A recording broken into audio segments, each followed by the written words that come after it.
In the headlines, many feared killed as gunmen invade Kogi community. Ogun Governorship Election Tribunal concludes pre-hearing Adebutu opens case July 5th. Air Vice Marshal Hassan Abubakar takes over as 22nd Chief of Air Staff. And on the foreign scene, suspect in Kenya caught death dies in custody after hunger strike. Hello there, good afternoon and welcome to the news update on Trust TV. My name is Abdullahi Ahmed.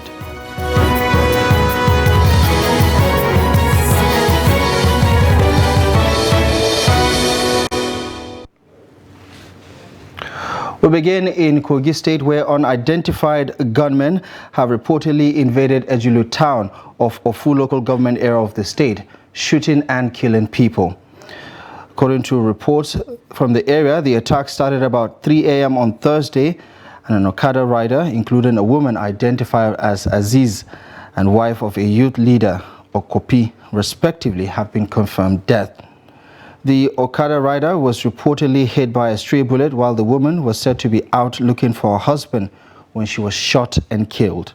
Also, a family house in the town was reported to have been set ablaze by the assailant. The security advisor to the governor, Jerry Omadara, confirmed the incident in an interview with Daily Trust, saying he is yet to get the details of the incident. The State Police Command's Public Relations Officer, SP William Aya, could not be reached for comment. In Plateau State, Governor Caleb Mutfwang has restated his commitment by reassuring the citizens of his administration's commitment to protecting the lives and properties of the citizens in the state. The governor disclosed this on Wednesday in Jos, while swearing in 4 permanent secretaries and 1 special advisor on security matters. The event, which was held at the government house in Jos, saw the governor making assurances, saying that it came on the heels of 2 separate attacks in Boi and Chisu district of Mangu local government area, which has left 15 persons dead, and another in Sambok communities in Riyom local government, where 6 vigilantes were gunned down. Governor Mutfwang says the measures were being taken to tackle the menace, adding that his administration does not have a target against any religion or tribe. You know that before I was sworn in, Mangu local government and parts of the local government had come under severe attacks. In Mangu alone, we buried over 150 people. As I'm talking to you, probably about 16 to 20 villages have almost been cleaned up. And the attacks have continued unabated. We have taken some steps, we have put some measures in place, but I'd like to promise Plateau people that we are not fighting for any tribe or any religion. Those of you who are from Wase and Kanam, you know that in the last 2-3 years, those local governments have been under siege by bandits. In fact, we can call them terrorists.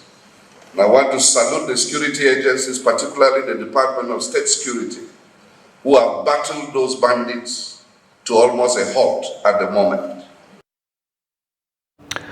Now, Vice President Kashim Shettima met with the co-chair of the Bill and Melinda Gates Foundation, Bill Gates, the chairman of Dangote Foundation, Aliko Dangote, and members of the Nigeria Governors Forum behind closed doors at the State House in Abuja. The meeting is part of engagements lined up for Gates' visit to Nigeria and the Niger Republic. It comes only 72 hours after Gates and Dangote met with President Bola Tinubu on Monday at the Aso Rock Presidential Villa in Abuja.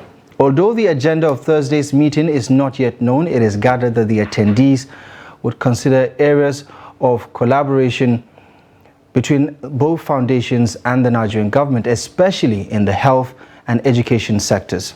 Those in attendance for the meeting are the chairman of the Nigeria Governors Forum, Abdurrahman Abdurazak of Kwara State, Bala Muhammad of Bauchi State, Umar Rada of Katsina, Dauda Lawal of Zamfara State, Abdullahi Sule of Nasarawa, Ahmed Aliyu of Sokoto, and Umar Namadi of Jigawa State, among many others. Gates is visiting Nigeria to meet leaders and partners to tackle health and development challenges. Now, the education of children in some rural communities in Benue State has become a source of major concern to many in the state. This is because many are displaced and cannot afford the luxury of education or find themselves in circumstances that have made formal education out of their reach. Jimmy Azande visited some villages in Benue State and reports that this all-important part of the society is totally being neglected. His report. In some of the villages visited, there was no primary school for the basic education. I am from this community named Fada. The settlement of Fada here in Kiab, my local government. We are having challenges a lot in terms of school. We have no school. Some people say we have public primary school here, but the public primary school is not functioning. No staff, no teaching. So we found it difficult to carry our children to other places at Boko, Makodi, Zakibian, and so many places. Some of the villagers say things have gone from bad to worse, as there are some structures on ground in some places without teachers. Before I was a pupil in this school, there were a lot of teachers, in as much as community teachers that were helping us here to, teach us and guide us in our academic success. But rather now, there are no teachers in this place. I graduated in RGA Primary School, Savno, and there was no secondary school here, thereabout. Then I have to move forward to look for places that will continue my education. Thereabout, I faced some challenges from other places. I schooled from Boko. I faced some challenges. Even for the elementary level, most of the villagers now travel to urban or semi-urban areas for their educational needs. Before you carry children here to Boko or to Back, the expenses is too much. If you Okada people are carrying a person here to buy is 2,000 naira. Then from Back to Boko, you may cross river at Brook. From Brook to Boko, the expenditure are too much. Carrying food each and every time, charcoal and the rest of things. We are facing much problem in this issue. Especially when I am about to go back home to the school, I suffer to took my food to go, because before you went there, you must cross a river. From there, there's even transport is too cost by. If at all the government assists us in certain things like constructing this building for us, but so far as teachers are not around, this building is just like a waste of time. Rather, the school here is not functioning properly because the community teachers are not around. And the non-payment of teachers and other civil servants under the Otom administration for dozens of months is one of the reasons for the total neglect, according to the rural dwellers. Elsewhere, small businesses are thriving in Lapai town, the host community of the Ibrahim Badamasi Babangida University, following the establishment of the institution. Abubakar Akote, who visited the town recently, reports that Lapai town had risen from a sleepy town to become a bustling town. His report. The university, which was established in 2005, had opened up opportunities for people from all walks of life to establish small businesses that have helped them survive over time. Residents said the population of the town had tripled and now busy day and night, especially when the university is on session. Business owners said they have been able to provide for their families through one business or the other. I'm do business, I'm do popcorn. I manage this business to serve my life and my families. Because since I finished my school, I never get work to do. I'm a butcher. I come to sell meat from Sokoto, and thank God I've enjoyed my stay in Lapai. We are 5 in our family, and with this business, we have been able to sponsor my family, my brothers that are in university. From this business, we use it to help us in the university that we are going to now. Business owners, however, lamented that activities do not move well when the school is on holidays and each time academic staff union of universities embark on strike. If students left, my business will not go front again because I am a student area. I'm inside student area, State Local Junction. my business will not go front until students come back. Each time students are on break or lecturers are on strike, we don't enjoy our businesses. Every business person in Lapai doesn't enjoy his business unless students are on ground. Students also groan over high cost of foodstuffs, accusing business owners of taking advantage of them. Abakar Akote, Trust TV News, Mina. To Ogun State now, where fire has razed a plank market in Sangota area of the state on Thursday morning. Traders were seen wailing as the raging fire wreaked havoc on the plank market.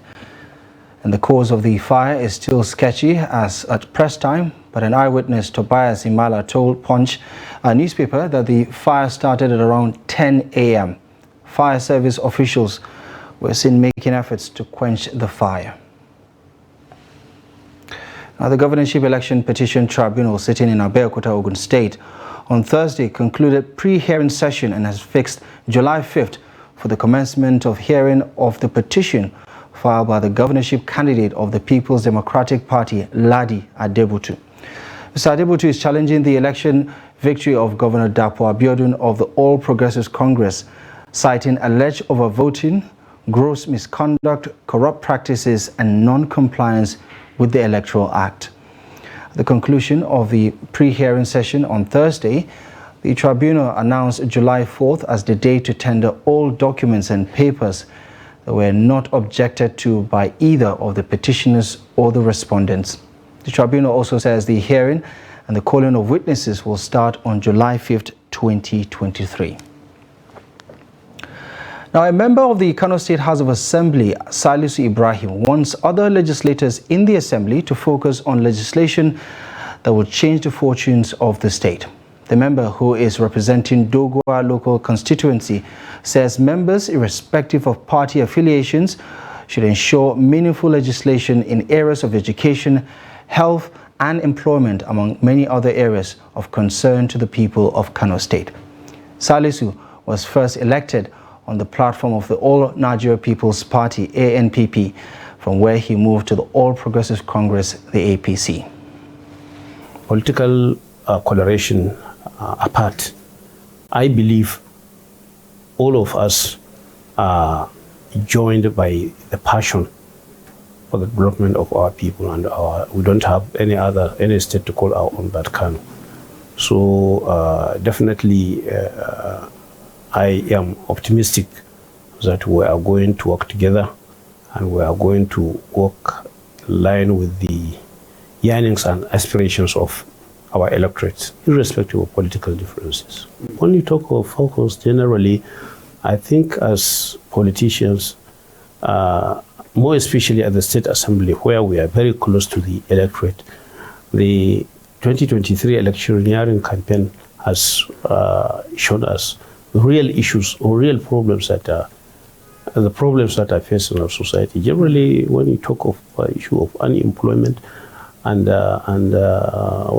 lack of quality of education and other, like health facilities and others, these three challenges I feel should be in the mind of most of us.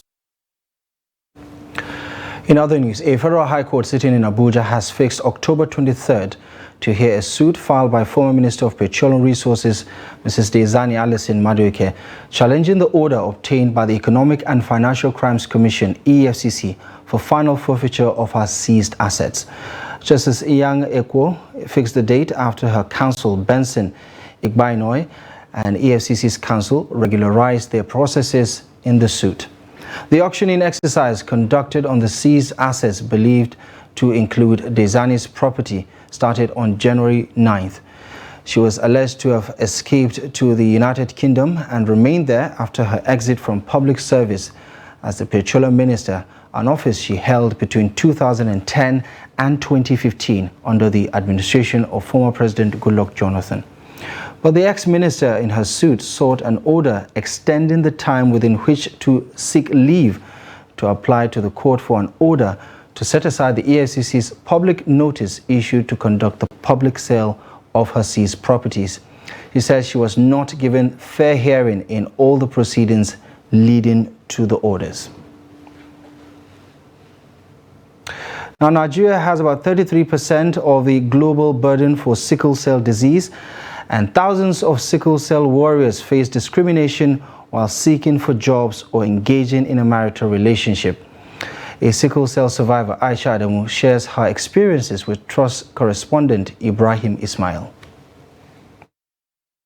According to World Health Organization (WHO), Nigeria lost 100,000 newborns to sickle cell disorder in 2014. Most of these deaths are caused by the lack of access to adequate health care. But Aisha Adamu is one of the few survivors of the sickle cell disease. She is a university graduate, but despite her status as a degree holder, she has suffered discrimination. She said she was once rejected by an employer because of her condition, despite being qualified for the job. Normally when you apply for a job, maybe after an interview, there are some requirements, which among it is physical certificate of fitness. So after giving your certificate of fitness and they see that you're a sickle cell warrior, they believe that you cannot do the job, you are not strong enough. You will be a liability for them instead of an asset.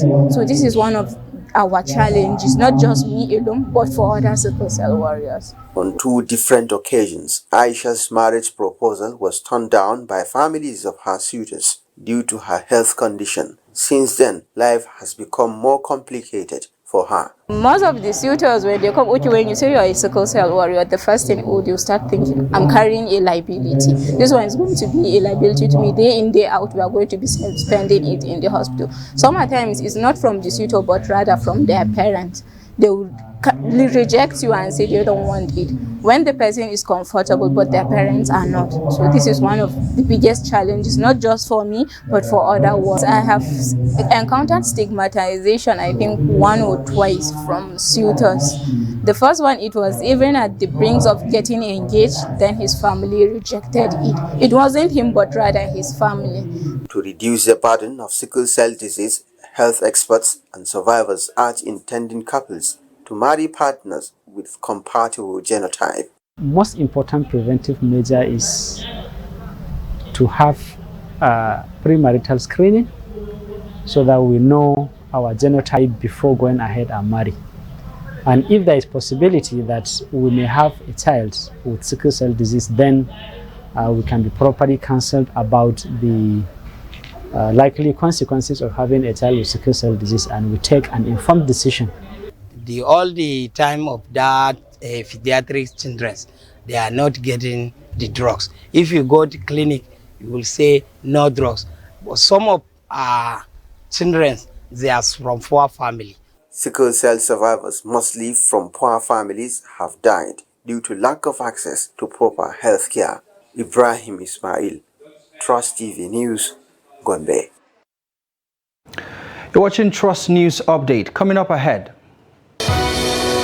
we'll bring you a story about a physics student with a solution to the fuel price hike.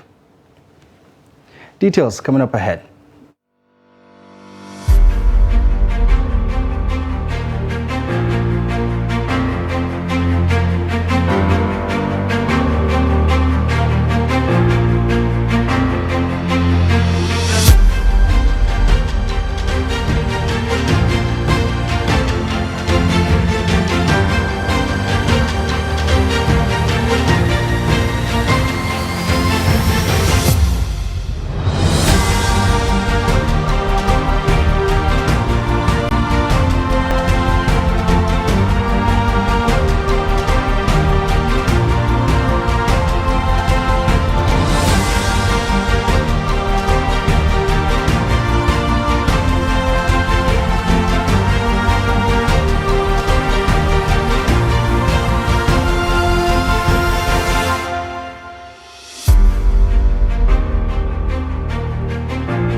Welcome back, and thank you very much for staying with us on Trust News Update. Here's a recap of our top stories at this hour.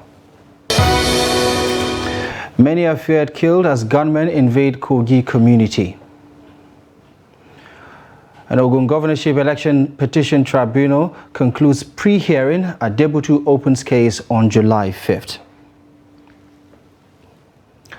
Now, Air Vice Marshal Hassan Abubakar on Thursday morning took over as the 22nd Chief of Air Staff at the premises of the Nigeria Air Force headquarters in Abuja.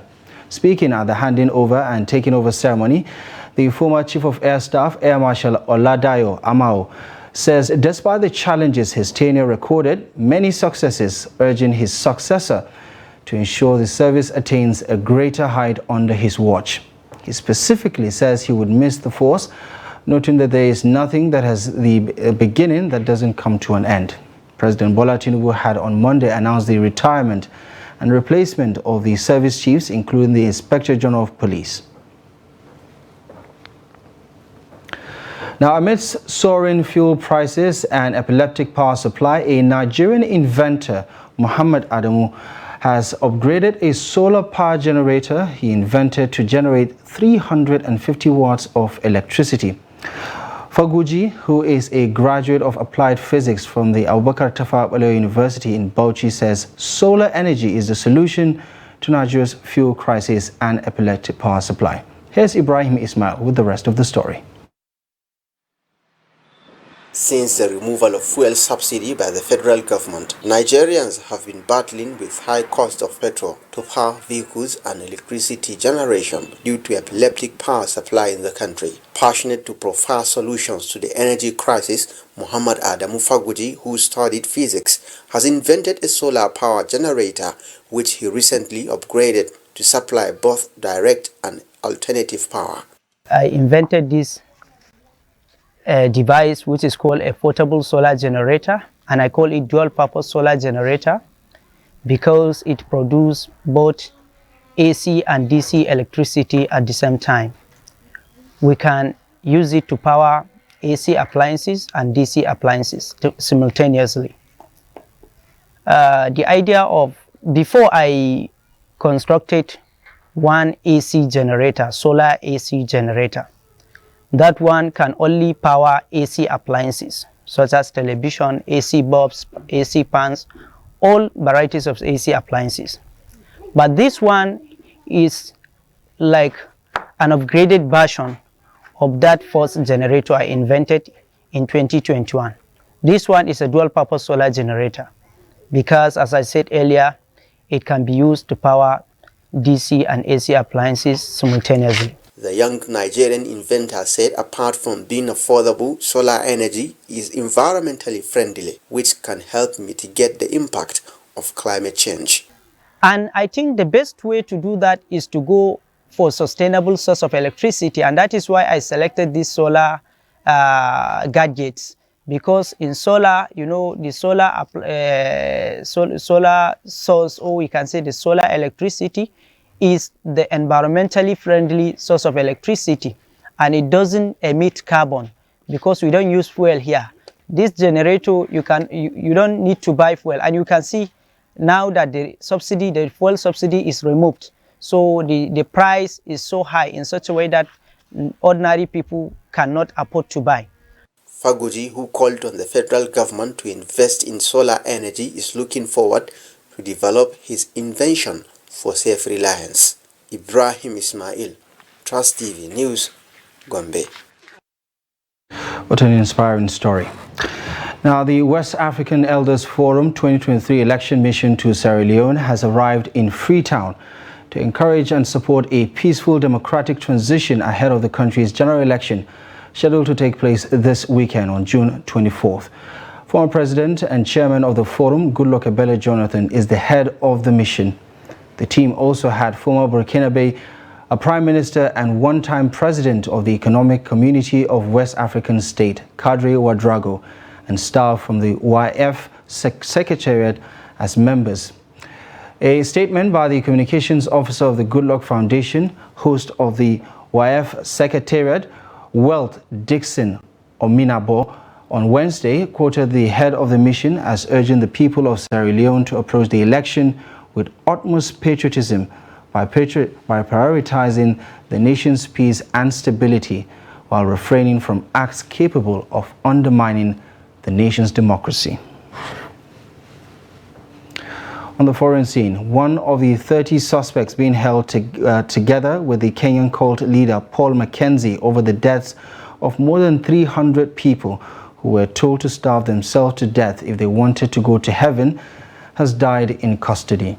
The deceased has been in police custody for more than 60 days while the Kenyan Criminal Investigation investigators continued with the probe and exhumation of bodies around the Sahakola forest on the outskirts of Malindi in the coastal Kenya, where police first discovered bodies in April.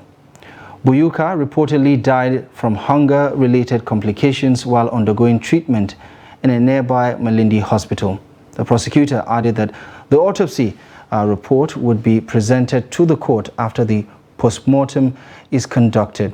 Two other suspects, Evans Syria and Frederick Karimi, who were also admitted on the same day, were still in critical condition in the hospital.